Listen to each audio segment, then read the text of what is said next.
Hey, we're here with David Kim, game designer for Starcraft 2. I'm just gonna start out like just with questions. I don't know. I don't do this lead and stuff well. So, okay. So in America or in the West, a lot of people, the fans, they point at Dustin Browder as the guy to blame for all of their balance and shit. And like in Korea, they all blame David Kim for some reason. So like, I think it'd be good to just point out like what exactly do you do on a balance side so we can clarify this stuff. Is it all this deserved?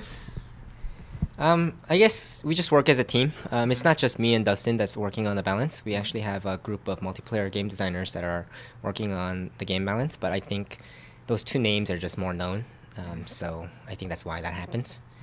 And I guess it's kind of cool though seeing like Dustin Browder's face and then funny comments like the comment about like rocks or whatever that we saw yesterday. Yeah. So it'd be kind of cool if my face was there instead. Ah.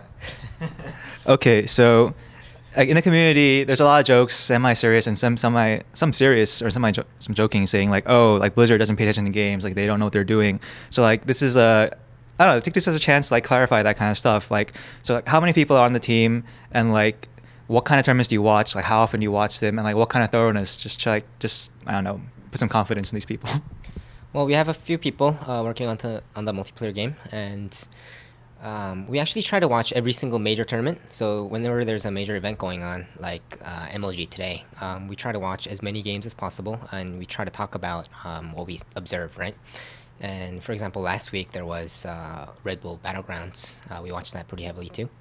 So I guess we're watching almost every single major tournament around the world, and we do try our best to listen to our community.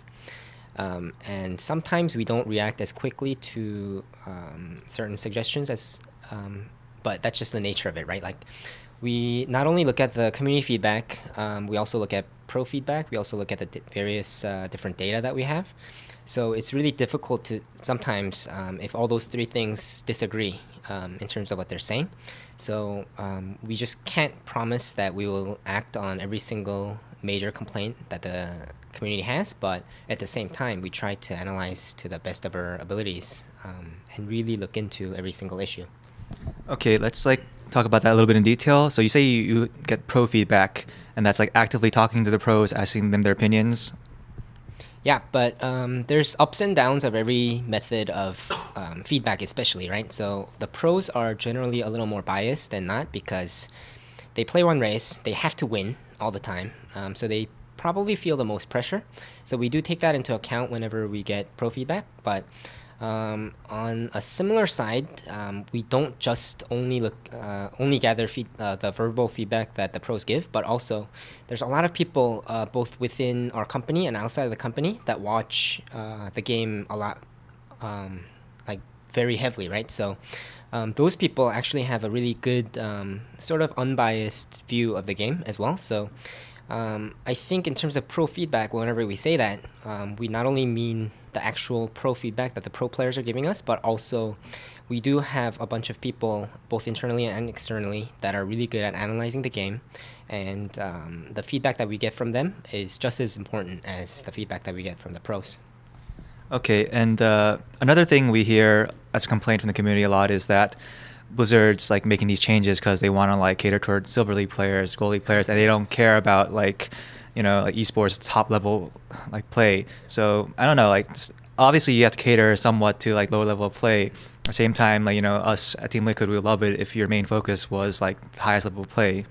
So we do try to cater to every single person that's playing StarCraft 2, but with that said, I think the most important is the pro level, and the reason for that is because that level not only affects the players that are playing at that level, but it also affects so many people that are watching pros play too, right?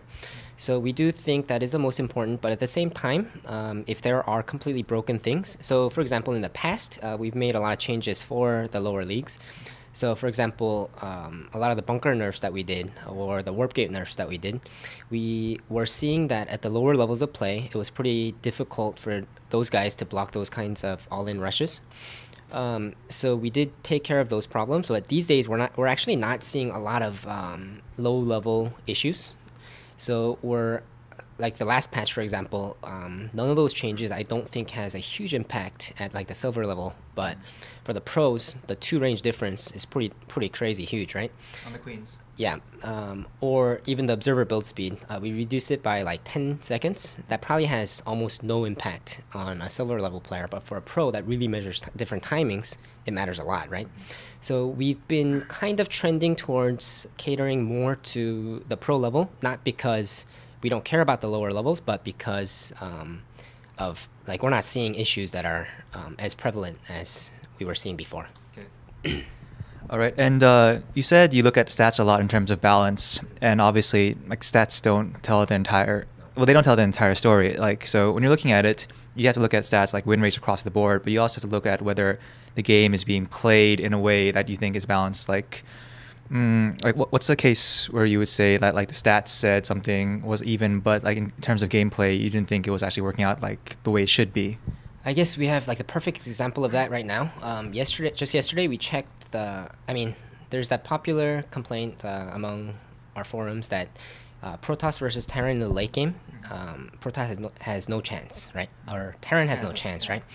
So we actually pulled up those numbers. We checked the highest levels of GM players only in Korea, and the past 2 weeks of all their games, and the win-loss ratio was actually pretty even across the board. At the 5-minute mark, it was even. 10-minute mark, same thing, all the way up to say like the 45-minute mark, right? It was all pretty close to 50%, but we're actually not seeing that. Just like how our players are not seeing that also, right? So that's an example where the actual stats kind of vary depending on what we're seeing in tournaments, right? And I think there's like many reasons for that. And one of the main reasons I can think of is the tournament experience is different from the ladder experience. So while we can't just look at the tournament results alone, I think there's just pluses and minuses for every different stat that we can look at. Wait, so you think in tournaments there's like another aspect of the game, like compared to like laddering endlessly, there's like the preparation. So you could say like Protoss is more powerful with preparation than Terran or something like that? No, I wouldn't say that, but what I do think is you have more prep time against the specific player rather than the whole race. Whereas on the ladder, you don't know who you're gonna play against next, right? And also, you only play one game against that opponent, maybe 2, maybe 3. But in a tournament setting, you almost always play a best of 3, if not more, right? Mm-hmm. So I think those kinds of minor differences actually make a bigger difference in terms of the stats that we're seeing. So you think those kind of differences, they aren't applied equally to the races? Like they can somehow make Protoss more powerful than Terran somehow? It could be, yeah, but I guess just overall, what we're seeing at the top of the ladder is pretty solid. Mm-hmm. And in tournaments, I guess right now, especially in the GSTL, Zerg is performing pretty well. Mm-hmm. But just overall, when we look at the last 8 major tournaments around the world, that also looks pretty solid as well. Mm-hmm. So I wouldn't say tournaments and ladder are completely different games. Mm-hmm. I would say that they have their minor differences, and we just have to pay attention to both numbers. In the case of monitoring tournaments, there's like a hazard of falling into like looking at small numbers or looking at single players and like making decisions based on that. Like, how do you get around that? Like, are you very cautious about it? Because you feel like, well, fans speculate that you see cases where something's happening because of like one tournament or one player. Does that really happen? Not really. We try our best to not do that. So when we watch tournaments, we do tend to look at the small picture. So what we do to get around that problem is I try to send out a report to our team on a weekly basis of say like the past 3 months of tournament results, as well as the race makeup in those tournaments, as well as the winners, right? So in that sense, we try to look at the bigger picture regularly to make sure that we're not just focusing on one player, we're not just focusing on one event. Mm-hmm. Okay, so this is kind of like I guess more of a philosophical question that Naz wanted to ask, but do you really believe that like the meta game will shift on its own, players will adjust to like perceived imbalance, and like in like 4 months, 6 months time it'll change? So do you believe that like the balance changes you're making now are just like not necessarily things that you have to do in the long term for things to return to balance, but things you're just doing to make sure things like get balanced faster? They're like more short-term fixes. I think how players play and their skill actually has a huge impact on the balance. I know a lot of people disagree, but the way we're thinking of it is for example, right? Say Marine spread on the Terran side is not as good, and it will never be as good as it is now. Then Banelings will perform a lot better than it is now, right? So naturally, if we never nerf it, saying, oh, people can actually micro this a lot better and counter Banelings better, then the game will be imbalanced up all the way up to that point when that day comes, right? So I think we sort of have to do a bit of both, right? So sometimes we make fixes to make sure that something is okay until the players are able to use it. Yeah. And other times we say, okay, we'll wait on this issue because we think they're getting there. So we'll just wait and see. And if they never get there within, say, like a matter of months, then we may make a move over there as well. So you'd be okay with like making a move, buff, if it doesn't work out, nerf again, and back to status quo? I guess so, but that hasn't happened yet. But every time we make a patch, there's a lot of, I guess for this last patch, there's a lot of comments from both pros and players saying the queen buff was too much. So we are looking at that very closely. And if that turns out to be flawed, like people are saying, then we will revert that. Okay. Yeah. Okay, so going into Heart of the Swarm, you've added a lot of new units, changed a lot of abilities, etc., etc. So, like, were you, in general, are you happy with the state of the matchups in Wings of Liberty? And these are things you're just adding to like change and add more variety, or do you think like there were like problems in how the matchups played out, like aside from balance, like you saw the matchups and you didn't like the metas, and you're like, okay, we'll introduce this to change it up? So back in Wings of Liberty, when we put in new units, when we put in the units, all we did was we just said, is this a fun unit? Would this unit create fun strategies, right? But right now it's a little different because Starcraft 2 is a game that everyone's playing right now. So we do have to make note of the current metagame as well as the potential of how things will turn out, right? So some of the new units that we're putting in, like the Battle Hellion, they're just going in to fill holes that we see in our game currently. But just overall, we try to do a bit of both, right? We try to create new strategies that are fun to use, and at the same time, we want to be able to fill the holes that are existing in the game using the new units. Wait, what's time do we have? Sorry. We're 12 minutes. Oh, cool. I can ask you about each matchup then. So let's say, well, let's just go through like matchup by matchup and see like what you like about it now or what you don't like about it now, and like what you might have changed to like to make it more, I don't know, more entertaining. So let's say like start TVZ. Like, what do you think about the situation, like how the meta now, and like why you made the changes you made? So TVZ, we feel that the defense on the Terran side is a little too strong. So we wanted to introduce especially the siege tanks, right? Not just siege tanks in your base, but also if you have siege tanks set up at the watchtower or in front of the Zerg base, it's really difficult for the Zerg to crack that. So that's why we have units like the Swarm Host or the Viper that are good at dealing with siege tanks specifically. And on the Terran side, we feel like not just in the TVZ matchup, but Terran in general don't have a solid, as solid of a mechanical Terran game as the more biological Terran, right? So the issue that we're seeing with the biological Terran is you're forced to harass constantly. And I think that's one of the complaints in TVP also. So if you are not a player that are good at using the dropships, if you don't harass throughout the whole game, you're not as successful as the other races. So by adding the 3 new mechanical units, we focus more so on having solid units that you can just mass up in your base. You don't have to harass the enemy base, and you can just go head-to-head against the Zerg army or against the Protoss army.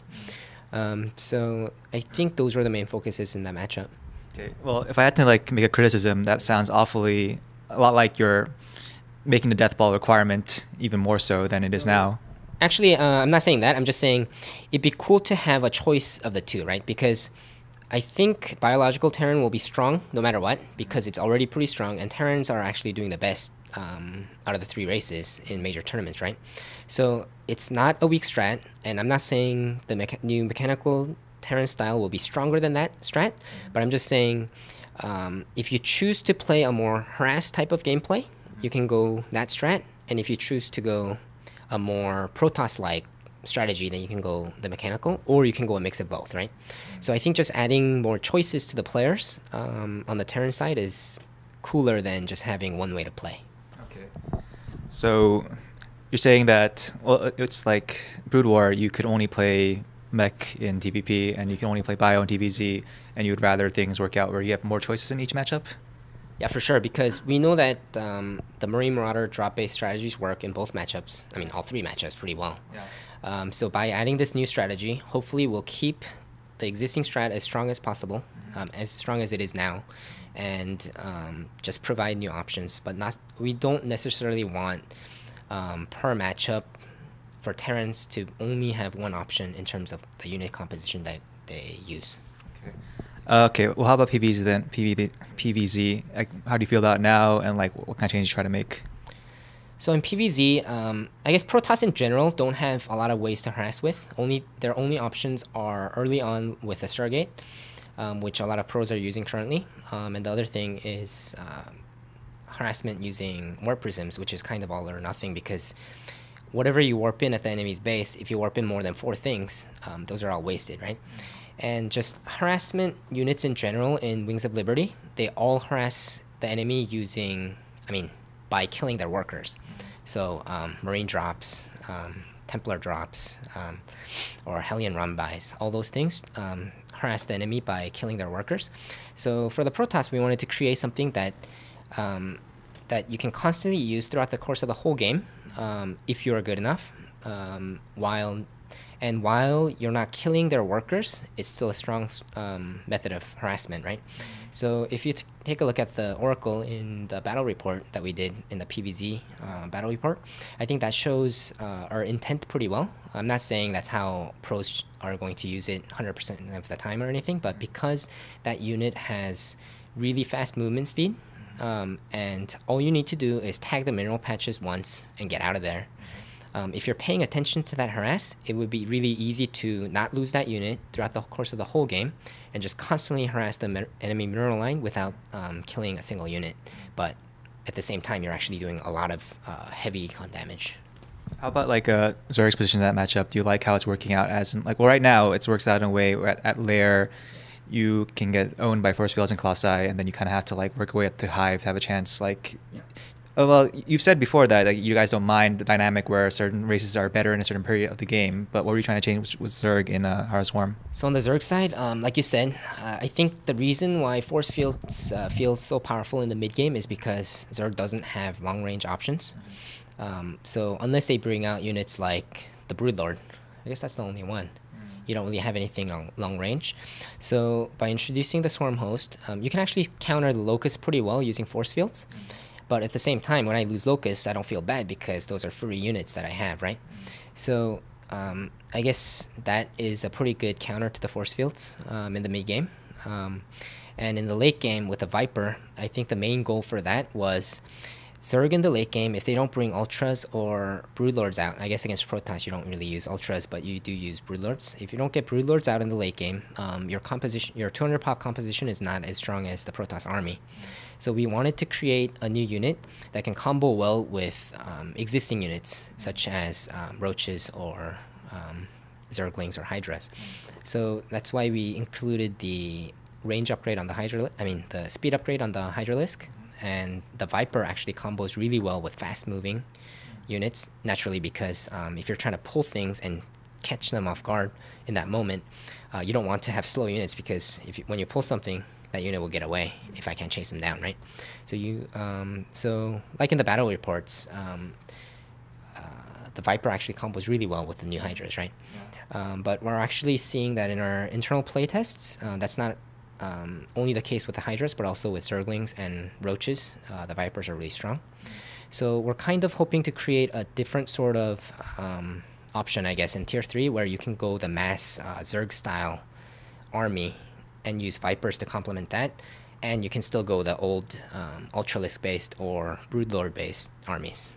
So you're saying that you didn't think it was ideal that the only way Zerg could play was like make a giant gas-heavy army of like, all infestors and all Broodlords and everything the minerals you just dump into spines and whatever. Yeah, I think that's just one cool way to play. And just yesterday we saw a ZVZ against I mean, between Leenock and Violet, where both of the players made like 15 Ultralisks each or whatever, right?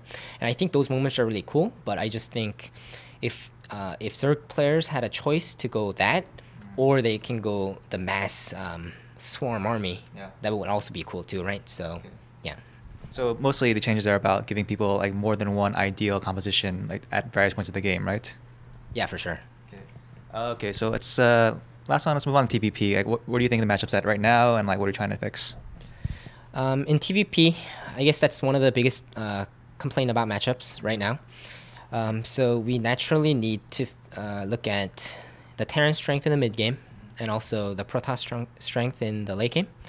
So in the mid game, the Terran's biggest strength is that they can harass multiple locations at once, right?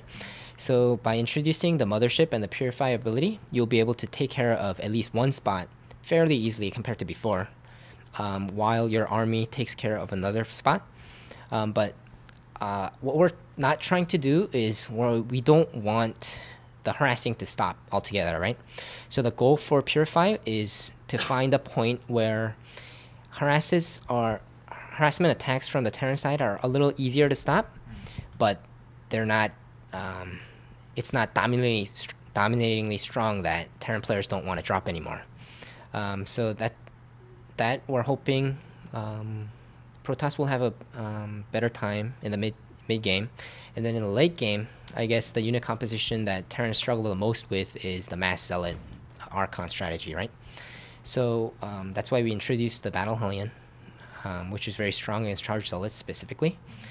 So we're kind of hoping that while we do keep the mid-game strength of the Terran and the Protoss strength in the late game, we want to make that gap a little smaller so that it's not as seemingly all or nothing as it does now. Okay, this is kind of a question about just overall.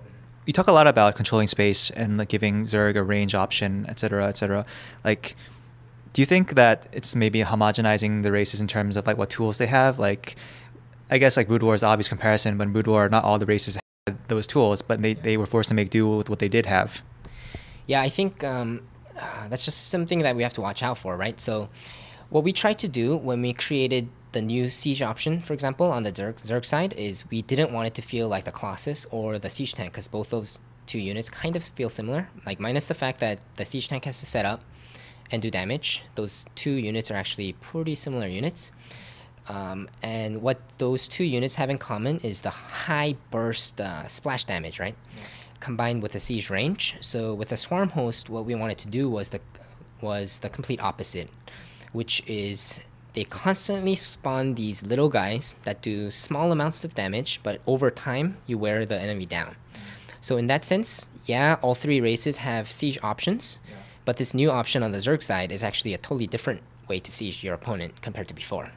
So that is something that we are looking out for all the time, and we do try to make really asymmetric differences, even when we're trying to make something that do similar things. And I guess the Oracle is like another good example, right? Terran harasses using marine drops that kill workers, whereas the Oracle harasses the mineral line, but it doesn't really kill anything. So, actually, that's another. You mentioned the Battle Hellions, and this is kind of like I don't know, this is kind of weird, complicated question, but you introduced something like Battle Hellions and you introduced the Warhound, and those are kind of like pretty much like 1A counter this unit, like counter this type of units. Like Battle Hellions destroy light melee, and Warhounds destroy whatever mechanical units, and you just 1A them. And on the other hand, you introduced a unit kind of like the Widow Mines, and that's like a very micro-intensive, very like to counter it, you have to do a lot of clicks. So it's kind of like an interesting thing. I thought like you introduce some units that like pretty much reduce the amount of micro you have to do, and some units that pretty much like increase the amount of micro you need on both sides like ridiculously. So specifically on the Terran side, we try to create more attack move friendly units because almost all the units that they have right now, you need a lot of micro, right? So even the existing Hellions right now, if you're not good at micro, you're not going to get the full effect out of that unit. So for the Terran side, we try to introduce more of the easy-to-use units, but at the same time, we didn't just want to create easy-to-use units. That's why we created the Widowmine also. And on the Protoss side, for example, a lot of their existing units currently are good at attack move. So both of the new units that we created are actually pretty positional dependent, pretty difficult to use, and depending on your micro, you're going to get bigger results. Well, like, what's the reasoning for adding, say, more attack move friendly units to Terran? Are you well? It falls into the entire like, oh, Blizzard's like hitting too much to casuals or whatever argument. Like, you have anything to say about that? I mean, like I said like I said before, the more barracks heavy units on the Terran side are really micro intensive, and you have to be constantly attacking all the time, right? Yeah. So when trying to create a different option of being able to play a little more defensive, we naturally just had to include something that are more attack move friendly, and I don't think that's catering to the lower level players only or anything, because even on the pro side, there are strategies that involve easy to use units, but those strategies focus on other aspects of the game, such as having a better econ game, or being able to attack even more locations at once, stuff like that, right? So I think just having the variety in units is more important, and I wouldn't say just because a unit is more attack move friendly that it's catered towards the casual players, and just because a unit is more micro intensive, it's only catering to the pro players. All right. So I gotta ask a little bit about map balance, or like how you guys use maps. Obviously, you can't like try to like patch a game or create new units for a game without having some sort of idea about what a default map is, whether it's like 8 minerals, 2 gas, 40 seconds rush between all bases. So generally, like do you have like a concept of what a default map is, and you want to make the game move around that, or like are you like more open to like maps totally changing the way the game is played, like they did in Brood War? So we do try to stick to that rule of 8 mineral patches and 2 geysers, normal expansions, and 6 mineral patches and 2 normal geysers on high yield patches, or high yield expansions. And the reason for that is because we think even as is, it's pretty difficult even for a pro player to figure out what your income rate is in a given game versus what's mine at a given point of time, right? So for example, say I have 3 expansions, you have 2 expansions, but you have more probes. How much of an econ advantage do I have, right? So figuring that is already too difficult, so we don't like to alter that and make that even more impossible for everyone to figure out. Other than that, we try to just cater to, I mean, it's specifically for the 1v1 ladder map pool, as you know. We've been using tournament maps only for quite a while now, and that's actually working out pretty well. So naturally, our game balance kind of leans towards those kinds of much larger maps that follow a more similar formula. So for example, maps in the past, it was difficult to get your second expansion up, but maps these days, your main base, natural, and your second expansion are actually pretty close to each other and easily defendable. So those kinds of basic tournament map rules we follow for 1v1. And for team maps, we actually try to go as diverse as possible, especially in the 3s and 4s format, because we believe those formats are not really for pro players to play competitive tournaments in, but more so it's just for the fun. It's for the more variety that people want. All right, so we're running out of time here, so I'm gonna ask you like a few quick questions. Is it true you nerfed Thors just because of Thorzane and the Thorzane build? Of course. That one thing. No. We nerfed Thors because Thors actually suffer from an art issue. Yeah. Like how the Thor is right now is the radius of the Thor is pretty small compared to the art. So if you spawn in, say, like 10 Thors or like even 8 Thors, yeah, and also spawn in a bunch of Marines and Marauders together with the Thors and clump them up, it's almost impossible to tell exactly how much Marines and Marauders are in the field. Yeah. So when we started seeing strategies involving large numbers of Thors, we thought this was hurting esports because the viewers can't really see what exactly what exactly the player has. Mm-hmm. So we decided to nerf it a little bit so that Thors are more viable in smaller numbers, but at the same time, people don't build mass numbers of Thors. Okay. What's your favorite matchup to watch? I like all matchups actually, but I guess the non-mirror matchups have always been more fun than the mirror matchups. But these days, I'm actually enjoying ZVZ a lot because I mean, it seems to have evolved a lot, even considering like the end of last year. All we were seeing was pretty much Zergling Baneling wars all the time, right? And now that we're seeing a lot of mid and late game scenarios, and especially the game that we saw yesterday, where 15 Ultralisks went up against 15 Ultralisks, I think there's a lot more potential for that matchup to evolve, and for that reason, I think it's pretty exciting to watch right now. And who's your favorite player? I actually have a lot of favorite players. I think my favorite players in general are players that use a variety of strats. Yeah. So while I respect players like Marine King because his micro is so amazing, I do tend to cheer more for players like MMA who try to use different strats in every tournament. Okay. And even though he's not as successful right now, I'm really hoping that he does well in the future. Okay. 2 Terrans. Nah, I'm kidding. All right. All right. So, all right. That's true. All right. So, I guess if you were a player, we would ask you to shout out your sponsors, Blizzard, I guess. But yeah, just say whatever you need to say at the end. Thank someone or whatever. Thanks for having interest in Heart of the Swarm, and during the beta and even before the beta, please give us a lot of constructive feedback so that we can refine and tune all the new units going into the beta. And I'm really looking forward to playing against all of you guys. Thanks.